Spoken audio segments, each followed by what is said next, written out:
충격적인 소식입니다. 지난밤 LA 외곽 고속도로에서 시속 180km로 질주하던 음주운전 차량이 오중 연쇄 추돌 사고를 일으켰습니다.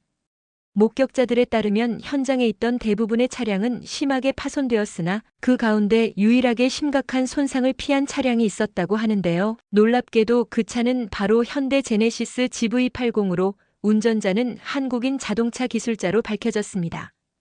TV 뉴스를 보며 떠오른 그날의 기억은 정말 처참했습니다. 한순간에 평범했던 일상이 산산조각 났고 남편 닉은 하반신이 마비가 되어 더 이상 걸을 수 없게 되었죠. 그 사고는 단순한 교통사고가 아니었어요. 그날 이후 우리의 운명은 완전히 뒤바뀌었으니까요. 하지만 절망 속에서도 희망은 있었어요. 그리고 그 희망은 뜻밖의 곳에서 찾아왔습니다. 한국에서 온 낯선 사람과 한국의 기술이 만들어낸 자동차를 통해서 말이죠.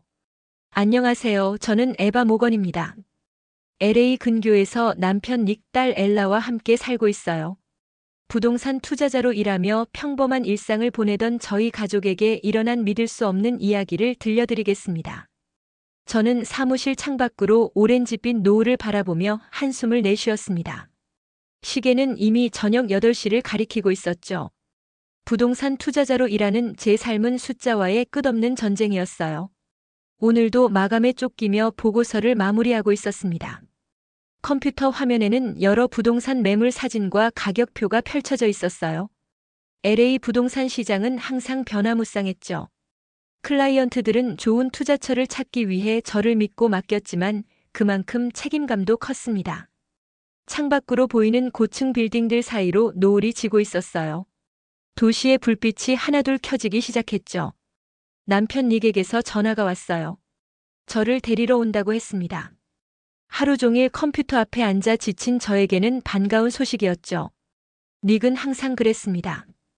배려심 깊고 책임감 강한 남편이었어요. 일상의 작은 부분까지 신경 쓰는 닉 덕분에 제 삶은 든든했습니다. 결혼 10년이 지났지만 닉은 여전히 처음 만났을 때처럼 저를 소중히 대해주었어요. 제가 야근할 때면 종종 데리러 왔고 제 이야기를 항상 진지하게 들어주었죠.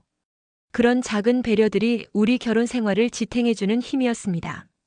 우리 딸 엘라는 아빠를 너무 사랑해요. 오늘도 학교에서 만든 그림을 보여주고 싶다며 아빠가 언제 오냐고 계속 물어봤다고 했습니다. 엘라는 밝고 호기심 많은 아이였어요. 매일 새로운 것을 배우고 경험하며 자라고 있었죠. 그런 딸을 보는 것이 제게는 가장 큰 행복이었습니다. 사무실 동료들은 이미 다 퇴근했어요. 조용한 사무실에 키보드 타이핑 소리만 울려 퍼졌습니다. 가족의 소소한 일상이 얼마나 소중한지 새삼 느꼈죠. 매일 반복되는 평범한 순간들이 사실은 가장 특별한 시간이었어요. 창밖으로 비가 내리기 시작했습니다. LA의 밤비는 드물지만 비가 있을 때면 도로가 혼잡해지곤 했어요. 닉이 운전하기 어려울 수도 있겠다는 생각에 서둘러 마무리하고 있었죠. 그때 사무실 문이 열렸습니다. 닉이었어요. 아직도 일하고 있구나. 닉의 목소리에는 따뜻함이 묻어났습니다. 검은색 우산을 접으며 미소 짓고 있었죠. 그의 어깨에는 빗방울이 반짝이고 있었어요. 저를 위해 차에서 내려 사무실까지 온 것이었습니다. 마지막 보고서를 정리하던 중 닉이 사무실에 도착했어요. 그의 차에 올라타자 은은한 향기가 느껴졌습니다. 닉은 항상 세심하게 차까지 관리하는 사람이었죠. 집으로 가는 길에 우리는 하루 일과를 나누며 편안한 시간을 보냈어요.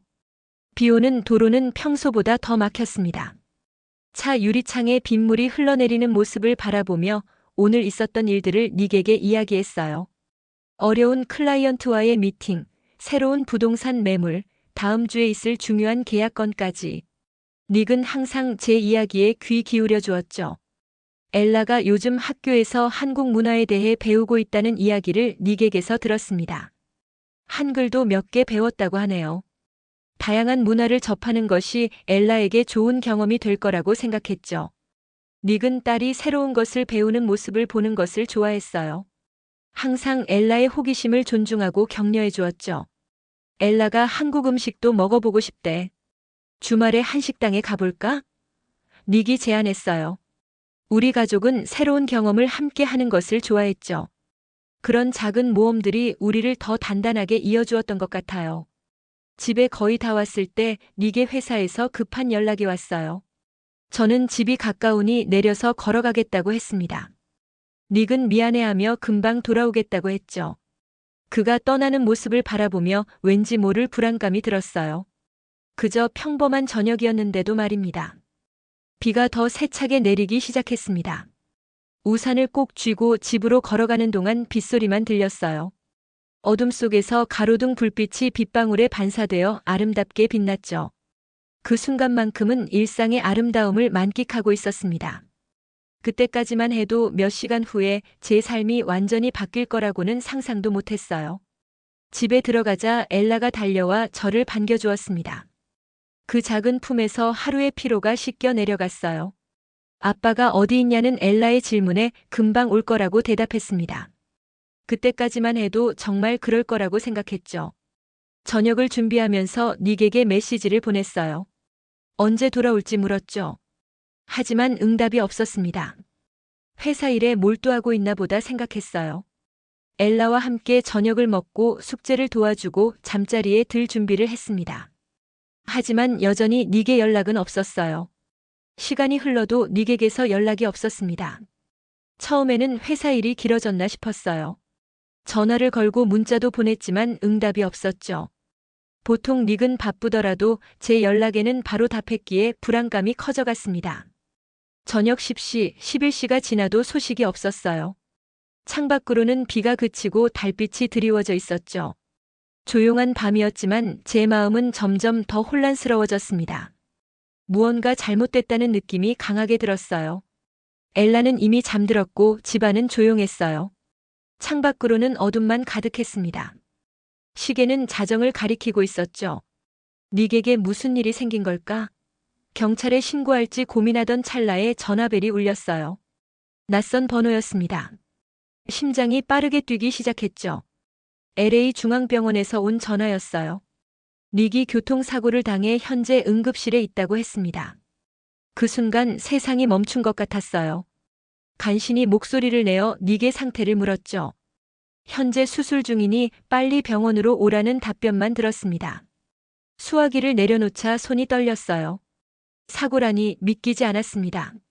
머릿속이 하얘졌죠. 정신을 차리고 엘라를 어떻게 해야 할지 고민했어요. 늦은 시간이라 데려갈 수도 없고 혼자 둘 수도 없었죠. 당장 이웃집 아주머니에게 연락했습니다. 다행히 친절하게 도와주시겠다고 했어요. 엘라가 자고 있는 동안 이웃집에서 봐주시기로 했죠. 급히 짐을 챙기며 눈물이 났습니다. 닉에게 무슨 일이 생겼는지 얼마나 심각한지 아무것도 몰랐어요. 자동차 키를 쥐고 현관을 나서는데 손이 너무 떨려 문을 잠그기도 힘들었습니다. 비는 그쳤지만 도로는 여전히 젖어 있었어요. 운전대를 잡은 손에서 식은땀이 흘렀죠. 병원까지 가는 길이 너무나 멀게 느껴졌습니다. 이웃집 아주머니에게 급히 연락해 엘라를 부탁드리고 병원으로 달려갔어요. 운전하는 내내 머릿속은 하얗기만 했습니다. 사고라니, 닉이 다쳤다니 믿기지 않았죠. 예고 없이 찾아온 위기에 어떻게 대처해야 할지 막막했어요. 병원 주차장에 차를 세우고 뛰다시피 응급실로 향했습니다. 흰색 병원 복도는 너무나 차갑고 삭막하게 느껴졌어요. 간호사 스테이션에서 닉의 이름을 말하자 심각한 표정으로 수술실 대기실로 안내해 주었습니다. 병원에 도착하자 응급실은 분주했습니다. 간호사에게 닉의 이름을 말하자 수술실 앞 대기실로 안내해 주었죠. 그곳에는 이미 경찰관 한 명이 있었어요. 저를 보자 일어나 인사했습니다. 경찰관은 제게 커피를 건네며 조심스럽게 사고 상황을 설명했어요. 닉이 고속도로에서 발생한 대형 연쇄 추돌 사고에 휘말렸다고 했습니다. 음주 상태의 운전자가 신호를 무시하고 과속으로 달리다가 여러 차량을 들이받았다고 했어요. 여러 차량이 연달아 부딪힌 대형 사고였다고 했죠. 그 말을 듣는 순간 다리에 힘이 빠졌습니다. 벽에 기대어서야 겨우 서 있을 수 있었어요. 병원 복도의 차가운 의자에 앉아 닉의 소식을 기다리는 시간은 영원처럼 느껴졌습니다. 머릿속으로는 온갖 최악의 상황들이 떠올랐죠. 이런 상황이 제게 닥칠 줄은 상상도 못했어요. 아침에 일어났을 때는 그저 평범한 하루가 될 거라고 생각했는데 지금은 남편의 생사를 기다리고 있었습니다. 대기실의 형광등 불빛이 차갑게 느껴졌어요. 주변에는 같은 마음으로 사랑하는 사람의 소식을 기다리는 다른 가족들도 있었습니다. 서로 말은 없었지만 같은 불안과 두려움을 공유하고 있었죠. 병원의 소독약 냄새가 코를 찔렀습니다. 기다림의 시간은 고통스러웠어요. 병원 벽시계의 초침 소리만 크게 들렸죠. 한없이 약해진 마음으로 닉의 무사함을 빌었습니다. 엘라를 생각하니 더 마음이 아팠어요. 아빠를 너무 사랑하는 딸에게 무슨 말을 해야 할지 막막했습니다. 드디어 수술실 문이 열리고 의사가 나와 저를 찾았어요. 긴장된 표정으로 닉의 상태를 설명했습니다. 심각한 부상을 입었지만 다행히 목숨은 건졌다고 했죠. 안도의 한숨과 함께 눈물이 흘러내렸습니다. 닉이 살아있다는 사실만으로도 감사했어요.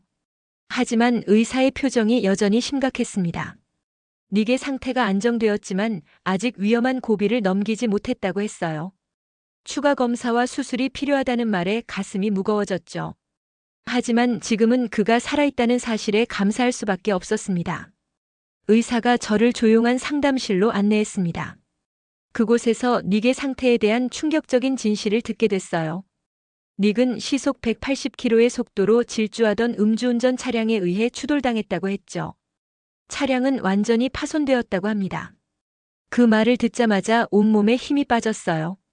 의사는 컴퓨터 화면에 닉의 검사 결과를 띄우며 심각한 상태에 대해 설명했습니다. 갈비뼈 골절, 내부 출혈도 있었지만 가장 심각한 건 척추 손상이었어요.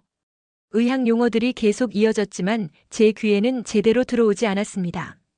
오직 심각한 척추 손상이라는 단어만 머릿속에 맴돌았어요. 의사는 닉이 살아있는 것이 기적이라고 했습니다. 그 순간 사고 현장에 있었던 경찰이 상담실에 들어왔어요. 경찰은 사고 현장에 대해 설명했습니다. 5대의 차량이 연쇄 추돌했고 대부분 형체를 알아보기 힘들 정도로 파손됐다고 했어요. 하지만 유독 한 대의 차량만 비교적 멀쩡했다고 합니다. 바로 현대 제네시스 GV80이었어요. 사고 현장은 끔찍했습니다.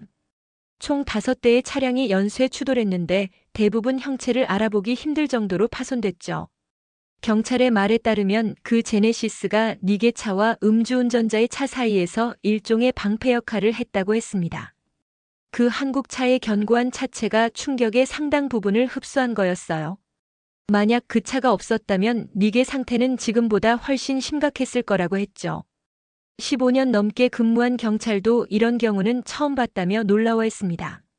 한국 자동차의 안전성에 대해 듣는 동안 가슴 한편이 뜨거워졌어요.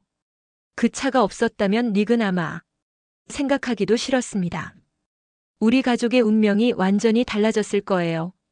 경찰은 또 한 가지 놀라운 이야기를 들려주었습니다.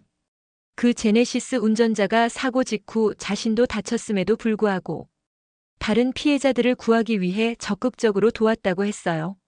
그는 한국에서 온 사람이었다고 합니다. 낯선 땅에서 낯선 사람을 위해 그렇게 용감하게 나서다니 그에게 감사의 마음이 들었습니다. 의사가 다시 입을 열었어요. 척추 손상 때문에 하반신 마비 가능성이 높다고 했습니다. 그 말에 세상이 무너지는 것 같았어요. 항상 우리 가족을 위해 열심히 일했던 닉이 다시는 걷지 못할 수도 있다는 현실을 받아들일 수 없었습니다. 닉을 수술실로 옮기기 전에 잠깐 만날 수 있었어요. 여러 의료 장비에 연결된 그의 모습은 너무나 약해 보였습니다. 항상 든든했던 남편이 이렇게 무기력하게 누워있는 모습이 믿기지 않았어요. 그의 손을 잡으며 무슨 말을 해야 할지 몰랐습니다. 그저 사랑해라는 말만 속삭였죠. 수술은 성공적이었지만 척추 손상으로 인해 하반신 마비 가능성이 높다고 했습니다. 의사가 의학 용어로 닉의 상태를 자세히 설명했지만 제 머릿속은 하얗게 변해버렸습니다. 척추 T12와 L1 부위가 심하게 손상되었고 신경 회복 가능성이 낮다는 내용만 간신히 이해했어요. 앞으로 긴 재활 과정이 필요하다는 이야기에 막막함이 밀려왔죠. 중환자실로 이동한 닉은 마취에서 깨어나는데 시간이 걸렸어요. 저는 그의 침대 옆에 앉아 손을 잡고 기다렸습니다. 여러 모니터와 튜브에 연결된 그의 모습이 너무 낯설었죠.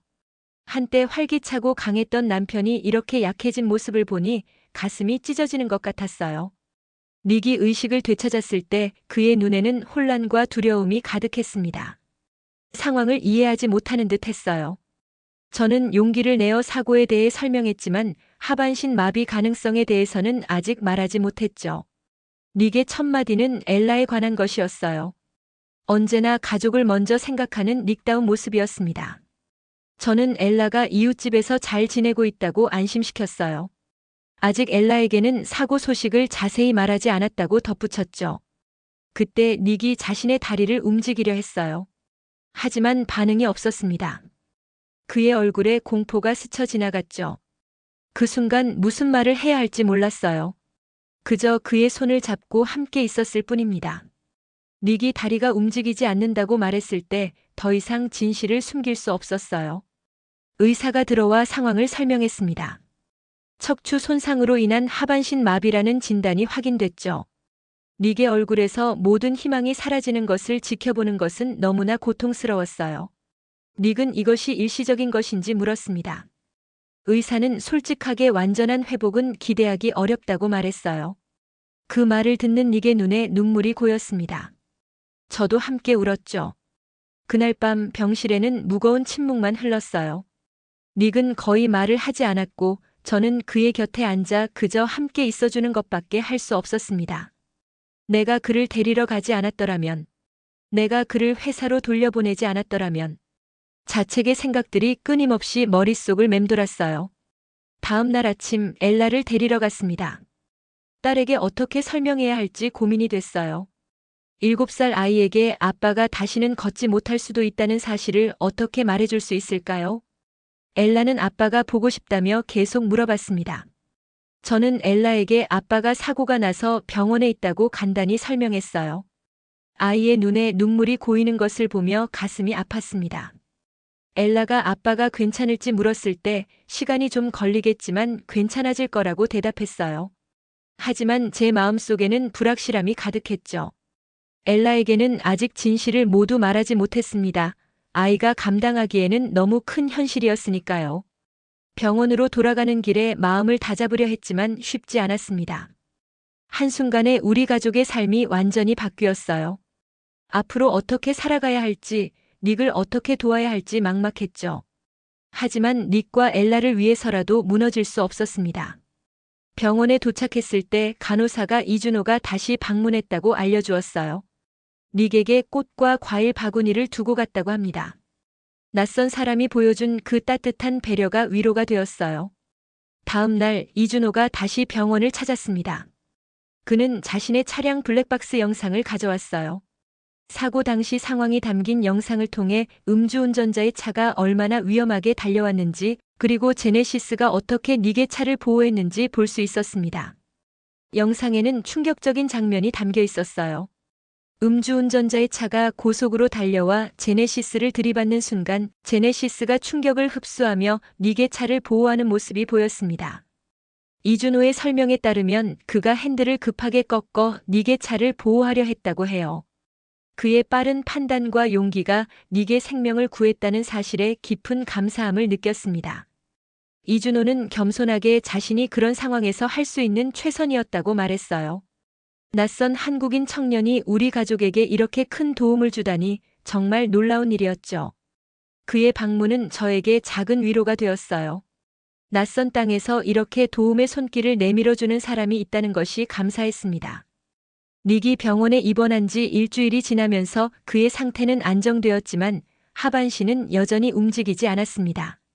닉은 매일 점점 더 우울해져 갔습니다. 항상 활동적이고 가족을 위해 열심히 일했던 그가 이제는 침대에 누워 하루 종일 천장만 바라보고 있었어요. 엘라는 아빠가 보고 싶다며 매일 졸랐지만 닉은 아직 딸을 만날 준비가 되지 않았어요. 자신의 모습을 딸에게 보여주기 싫다고 했죠. 활발했던 아빠의 모습을 기억하고 있는 엘라에게 지금의 모습을 보여주는 것이 두려웠나 봅니다. 닉은 작은 목소리로 엘라에게 어떻게 설명해줘야 할지 모르겠다고 말했어요.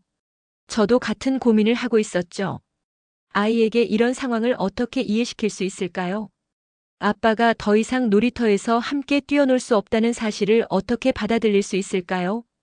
병실에는 무거운 침묵만 흘렀어요. 닉은 거의 말을 하지 않았고 저도 무슨 말을 해야 할지 몰랐죠. 그저 그의 손을 잡고 함께 있어주는 것밖에 할 수 없었습니다. 가족의 균열이 점점 더 커져가는 것을 느꼈어요. 닉은 재활치료를 권유받았지만 처음에는 거부했습니다. 어차피 걷지 못할 텐데 무슨 소용이 있냐는 말에서 체념이 느껴졌어요. 항상 긍정적이고 도전적이었던 닉의 모습은 찾아볼 수 없었죠. 저는 그를 설득하려 했지만 쉽지 않았습니다. 집에 돌아오는 길에 매일 눈물을 훔쳤어요. 엘라에게는 강한 모습을 보여주려고 했지만 혼자 있을 때는 무너질 것 같았습니다. 직장에서는 휴가를 연장했고 재정적인 부담도 점점 커져갔죠. 하지만 지금은 닉의 회복이 가장 중요했어요. 경찰에게서 연락이 왔습니다. 가해 음주운전자에 대한 소식이었어요. 그는 자신의 잘못을 인정하지 않고 책임을 회피하고 있다고 했죠. 변호사를 통해 사고의 책임이 자신에게 있지 않다고 주장하고 있었습니다. 경찰관이 가해자의 혈중 알코올 농도가 기준치의 3배였다는 증거가 있다고 말했어요. 그럼에도 불구하고 변호사를 통해 측정 오류였다고 주장하고 있으며 곧 석방될 가능성도 있다고 했습니다. 그 소식을 들었을 때 분노가 치밀어 올랐어요. 한 사람의 무책임한 행동이 우리 가족의 삶을 완전히 바꿔놓았는데 그는 책임조차 지지 않으려 한다니. 그 불공평함에 가슴이 아팠습니다. 닉에게는 이 사실을 말하지 않았어요. 그의 상태가 더 나빠질까 걱정됐죠. 하지만 제 마음속에는 깊은 분노와 슬픔이 자리 잡았습니다. 누군가는 파괴하고 누군가는 그것을 감당해야 한다는 사실이 너무나 가혹하게 느껴졌어요. 간호사들은 닉이 재활을 시작해야 한다고 권했습니다. 상태가 더 악화되지 않도록 하기 위해서였죠. 하지만 닉은 여전히 거부했어요. 무엇을 위해 노력해야 하는지 의미를 찾지 못하는 듯 했습니다. 그의 눈에서 희망의 빛이 사라진 것이 보였어요. 밤마다 병원 의자에서 잠을 청하며 내일은 좀 더 나아질까 기대했지만 상황은 나아지지 않았습니다. 직장에서는 계속 전화가 왔고 엘라는 매일 아빠를 보고 싶어 했죠. 모든 것이 한꺼번에 무너져 내리는 것 같았어요. 어느 날 간호사가 한 통의 편지를 가져왔습니다. 이준호가 남긴 것이었어요. 편지에는 그가 다시 방문하고 싶다는 내용과 함께 그의 진심 어린 위로의 말이 적혀 있었습니다. 이준호의 따뜻한 마음씨가 담긴 편지를 읽으며 처음으로 닉의 표정이 조금 밝아졌어요. 낯선 사람의 진심 어린 관심이 닉에게 작은 위로가 된 것 같았습니다. 그때부터 닉은 조금씩 재활에 관심을 보이기 시작했어요. 닉의 사고 후 3주가 지났습니다. 병원비는 계속 늘어갔고 보험회사와의 협상도 쉽지 않았어요. 가해자는 여전히 책임을 회피하고 있었죠. 변호사를 통해 음주 측정이 잘못되었다고 주장하며 곧 석방될 것이라는 소식이 들려왔습니다. 경찰관이 전하길 가해자는 단 한마디 사과도 없었고 오히려 피해자인 것처럼 행동하고 있다고 했어요. 그 말을 들으니 가슴이 더 아팠습니다. 우리 가족의 삶이 완전히 바뀌었는데 그 원인을 제공한 사람은 전혀 반성하지 않고 있다니. 그날 병원에서 돌아오는 길에 차 안에서 펑펑 울었어요. 분노, 좌절감, 무력감이 한꺼번에 밀려왔죠. 단 한마디 사과도 없이 자신의 행동에 책임지지 않는 사람 때문에 우리 가족이 이렇게 고통받아야 한다는 사실이 너무 억울했습니다. 집에 돌아와 엘라를 챙기면서도 머릿속은 복잡했어요. 닉의 치료비, 재활, 앞으로의 생활. 생각할 것이 너무 많았죠. 부동산 일은 잠시 중단한 상태였지만 생활은 계속되어야 했습니다. 어떻게 이 위기를 헤쳐나가야 할지 막막했어요. 엘라는 매일 아빠에 대해 물었습니다. 아빠가 언제 집에 오는지, 함께 공원에 언제 가는지 물어보는 순진한 질문들이 가슴을 아프게 했어요. 엘라에게 진실을 어느 정도까지 말해야 할지 고민되었죠. 아직 너무 어린 나이에 이런 현실을 받아들일 수 있을까요? 다음 날 병원에 갔을 때 간호사가 닉을 찾아온 사람이 있다고 알려주었어요. 병실로 들어가자 낯선 남성이 닉과 이야기를 나누고 있었습니다. 그는 사고 현장에 있었던 제네시스 운전자 이준호였어요. 그는 닉에게 사고 당시 상황을 자세히 설명하고 있었어요. 닉의 차량 앞쪽으로 이준호의 차가 있었고 뒤에서 음주운전자가 달려오고 있었다고 했죠. 제네시스의 센서가 위험을 감지했고 이준호는 본능적으로 닉의 차를 보호하려 했다고 합니다. 닉은 이준호의 설명을 조용히 듣고 있었어요. 오랜만에 다른 사람의 이야기에 관심을 보이는 모습이었죠. 이준호는 블랙박스 영상을 노트북으로 보여주었습니다. 사고 직전 닉이 핸들을 꺾어 다른 차를 피하려 했던 장면이 담겨 있었어요. 이준호는 닉이 그런 위험한 상황에서도 다른 사람을 생각하는 행동을 했다고 칭찬했습니다. 그 말에 닉의 눈가가 붉어졌어요. 오랜만에 그의 눈에서 감정이 느껴졌습니다. 이준호는 자신도 사고로 경미한 부상을 입었지만 닉의 상태가 더 걱정됐다고 했어요. 그의 따뜻한 마음씨가 느껴졌습니다. 이준호의 방문은 닉에게 큰 변화를 가져왔어요. 블랙박스 영상을 본 후 닉은 처음으로 엘라를 만나고 싶다고 했습니다. 그날 저녁 엘라를 병원에 데려갔죠. 처음에는 아빠의 모습에 놀란 듯 했지만 이내 달려가 안겼어요. 엘라가 조심스레 아빠의 상태를 물었고 닉은 딸의 방문으로 기운이 나아졌다고 했습니다. 그 모습을 보며 제 눈에도 눈물이 고였어요. 이준호는 종종 병원을 찾아왔어요. 매번 방문할 때마다 닉의 표정이 조금씩 밝아졌죠. 나중에 알게 된 사실이지만 이준호는 현대자동차에서 안전 시스템으로 연구하는 엔지니어로 미국에 유학 중에 이번 사건을 겪게 된 것이라고 했습니다. 생각도 못한 반전이긴 했죠. 특히 인상적이었던 건 어느 날 이준호가 가져온 노트북 데이터였어요. 그는 그날 사고에서 제네시스에 장착된 기술력 덕분에 더 큰 참변을 막을 수 있었다고 설명해 주었죠. 사고 당시 제네시스의 첨단 안전 시스템이 충돌 0.3초 전에 위험을 감지하고 자동으로 안전 모드로 전환되었다는 분석 자료는 정말 놀라웠습니다. 그리고 한국 자동차의 기술력이 이렇게 뛰어나다는 사실에 새삼 소름이 돋았죠. 그 덕분에 최악의 상황을 피할 수 있었으니까요. 단순한 자동차가 아닌 생명을 구하는 기술이 우리 가족을 지켜준 거예요. 닉의 재활이 시작되었어요. 처음에는 거부감을 보였지만 이준호의 격려에 조금씩 마음을 열었죠. 이준호는 한국의 재활 치료 방식도 소개해 주었어요. 한국에서는 전통의학과 현대의학을 결합한 재활 방법이 많다고 했습니다. 특히 침술과 같은 동양의학과 현대 물리치료를 접목한 방식이 척추 손상 환자들에게 효과적이라고 했죠. 그의 제안으로 닉은 한국식 재활 프로그램을 일부 도입하기도 했어요. 이준호의 방문이 계속되면서 그는 우리 가족에게 특별한 존재가 되었습니다. 단순한 사고 목격자가 아닌 우리에게 희망을 가져다 준 사람이었죠. 그의 따뜻한 마음과 진심 어린 도움이 닉의 회복에 큰 힘이 되었어요. 한국인 특유의 따뜻한 정이 느껴지는 순간이었습니다. 어느 날 집에서 이준호에 대해 궁금해져 인터넷 검색을 해봤어요. 그리고 놀라운 사실을 알게 되었죠. 이준호는 단순한 유학생이 아니었습니다. 현대자동차 연구소에서 안전 시스템을 개발하는 수석 엔지니어였어요. 특히 제네시스 GV80의 충돌 안전 시스템을 개발한 핵심 인물이었습니다. 기사에 따르면 이준호는 현대자동차의 충돌 안전 시스템을 혁신적으로 개선한 연구팀의 리더였어요. 특히 제네시스 GV80에 적용된 프리액티브 세이프티 시스템은 그의 주요 연구 분야였죠. 이 시스템은 충돌 직전에 차량의 여러 안전장치를 미리 작동시켜 탑승자를 보호하는 기술이었습니다. 한국의 첨단 기술력이 실제로 생명을 구했다는 사실에 깊은 감사함을 느꼈어요. 더 놀라운 것은 그가 그 사실을 한 번도 언급하지 않았다는 점이었어요. 자신이 개발한 기술이 실제로 사람의 생명을 구했는데도 그는 겸손하게 자신을 소개했을 뿐이었죠. 이 사람은 진짜 대단한 사람이구나라는 생각이 절로 들었습니다. 다음번 이준호의 방문에서 저는 그가 안전 시스템 개발자라는 것을 알게 됐다고 말했어요. 이준호는 잠시 당황하더니 수줍게 미소를 지었습니다. 그것은 팀 전체의 공로이지 자신만의 업적이 아니라며 겸손하게 말했죠. 중요한 건 기술이 실제로 사람을 보호했다는 사실이라고 했습니다. 닉은 놀란 표정으로 이준호를 바라봤어요. 자신의 목숨을 구한 기술을 만든 사람이 바로 눈앞에 있다는 사실에 깊은 감동을 받았죠. 이준호는 자동차는 단순한 이동수단이 아니라 생명을 보호하는 도구라는 철학으로 연구한다고 말했어요. 한국 기업이 추구하는 사람 중심 기술의 정신이 느껴지는 순간이었습니다. 그날 이후 닉의 태도가 크게 바뀌었어요.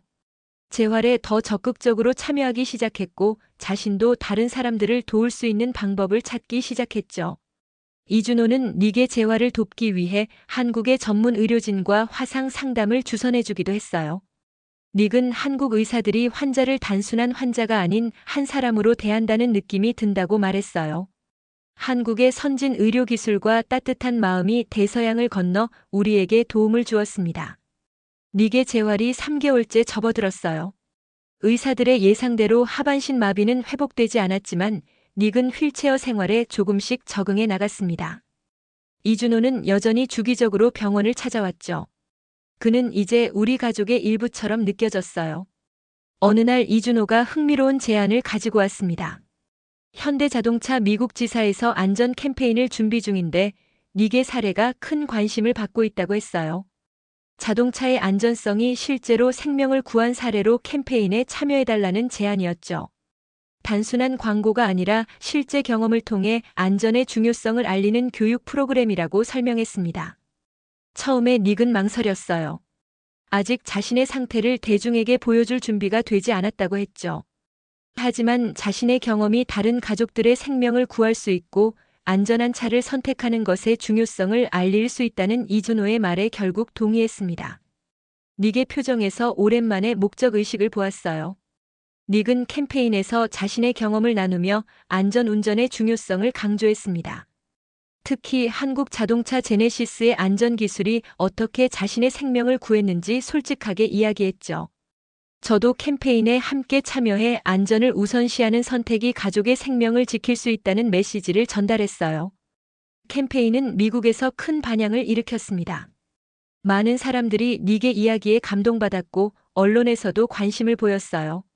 한국 자동차의 안전성에 대한 인식이 크게 높아지는 계기가 되었죠. 한국 기술의 우수성이 미국 사회에 널리 알려지는 순간이었습니다. 닉은 비록 다시 걷지는 못하지만 교통사고 피해자들을 위한 단체에서 활동하며 새로운 목표를 찾았어요. 자신의 경험을 바탕으로 다른 피해자들에게 희망을 전하는 일에 열정을 쏟았죠. 절망에서 희망으로 나아가는 그의 모습은 저에게도 큰 힘이 되었습니다. 엘라도 아빠의 변화를 보며 성장했어요. 처음에는 휠체어에 앉은 아빠의 모습을 받아들이기 어려워했지만 점차 적응해갔죠. 오히려 아빠를 도울 수 있는 방법을 스스로 찾아내며 더 성숙해졌습니다. 어린 나이에 큰 시련을 겪었지만 그 속에서 가족의 소중함을 배워가고 있었어요. 이준호는 유학 과정을 마치고 한국으로 돌아가게 되었습니다. 떠나기 전 우리 가족을 집으로 초대해 한국 음식을 직접 만들어 대접했어요. 불고기, 잡채, 김치 등 정성스럽게 준비한 음식들이 테이블에 가득했죠. 생각지 못한 한국 음식의 맛과 정성에 감동받았습니다. 식사를 마치고 이준호에게 왜 자신이 안전 시스템 개발자라는 사실을 알리지 않았는지 물었어요. 그는 수줍게 웃으며 자신이 중요한 게 아니라 기술이 실제로 도움이 되었다는 사실이 중요하다고 대답했습니다. 한국인한테서 보여지는 책임감, 그리고 겸손함이 느껴지는 순간이었어요. 이준호의 방문은 단순한 방문이 아닌 깊은 위로의 손길이었습니다. 절망 속에서도 누군가의 진심은 사람을 일으켜 세운다는 것을 깨달았어요. 닉은 이제 종종 말합니다. 사람을 살리는 건 결국 사람이에요. 그리고 그 시작은 그저 따뜻한 인사 하나에서 시작되기 마련이죠.